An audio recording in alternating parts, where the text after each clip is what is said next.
शाम के 6 बज रहे थे। शहर की सड़कों पर हल्की हल्की ठंडक उतरने लगी थी। ऑफिस से निकलकर सिया रोज की तरह पार्क के उसी बेंच पर बैठ गई, जहां वो पिछले कुछ महीनों से रोज शाम को कुछ देर सुकून के लिए आती थी।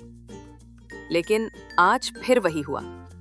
ठीक 5 मिनट बाद एक अधेड़ उम्र का व्यक्ति धवल पास की बेंच पर आकर बैठ गया। वो हर रोज उसी समय आता, सिया को बस हल्की मुस्कान देता और फिर चुपचाप किताब पढ़ने लगता।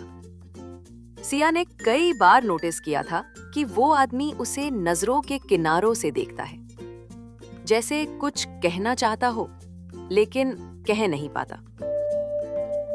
एक दिन सिया ने हिम्मत करके पूछ ही लिया, आप हर रोज यही आते हैं? क्या यह आपकी फेवरेट जगह है?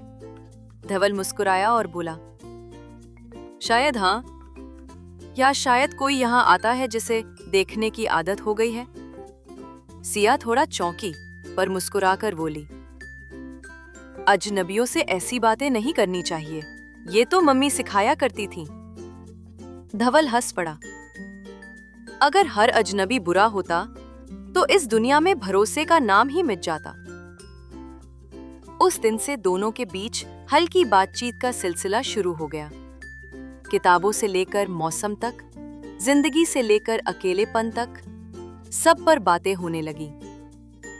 सिया को धवल की आंखों में एक गहराई दिखती थी, जैसे उसमें कोई अधूरी कहानी छुपी हो। एक दिन उसने पूछ लिया, आप शादीशुदा है? धवल थोड़ी देर चुप रहा, फिर बोला, था, बहुत पहले, अब नहीं। कोई बच्चे? एक बेटी थी, बिल्कुल तुम्हारी तरह, शांत, समझदार और अकेली। सिया की आंखें भर आईं। उसने हल्के से पूछा, अब कहाँ है आपकी बेटी? धवल की आवाज भीग गई। कह नहीं सकता, एक हादसे में सब कुछ खो गया।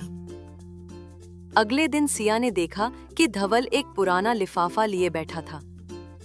क्या है उसमें? उसने उत्सुकता से पूछा।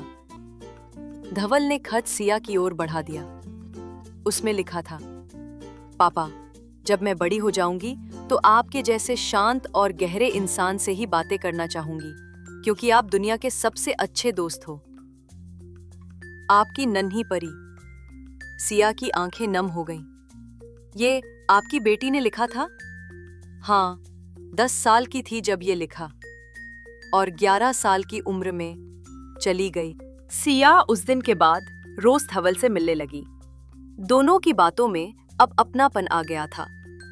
एक दिन सिया ने कहा, पता है, जब से मम्मी पापा का तलाक हुआ मैं खुद को बहुत अकेला महसूस करती थी, पर अब ऐसा नहीं लगता। धवल ने हल्की मुस्कान के साथ कहा, शायद रिश्ते खून से नहीं, एहसास से बनते हैं। सिया ने धीरे से उसका हाथ पकड़ लिया। क्या मैं आपकी बेटी जैसी बन सकती हूँ? धवल की आंखें भर आईं। उसने सिया का माथा चूमा और कहा, तू तो पहले ही बन चुकी है, मेरी नन्ही पड़ी। एक शाम जब सिया पार्क पहुंची, धवल वहां नहीं था। पहला दिन जब वो नहीं आया, दूसरा दिन फिर भी नहीं।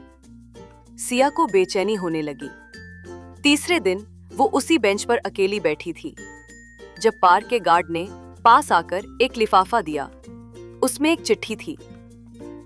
प्रिय सिया, अगर तुम ये पढ़ रही हो तो शायद मेरी आखिरी शाम आ चुकी है। तुम्हारी मुस्कान में मैंने अपनी बेटी को पाया, तुम्हारी बातों में अपने अधूरे सपने। तुमने मुझे वो रिश्ता दिया जिसे मैंने खो दिया था, एक अनजाना रिश्ता जो अब मेरी रूह के साथ रहेगा। तुम्हारी जिंदगी लंबी है, हंसना, जीना और कभी-कभी इस बेंच पर बैठकर मुझे याद कर लेना। धवल। अंतिम पंक्तियां। आज भी जब सिया उस बेंच पर बैठती है तो हवा में धवल की बातें गूंजती है। एक रिश्ता जो ना नाम से था ना खून से, फिर भी सबसे गहरा था। एक अनजाना रिश्ता।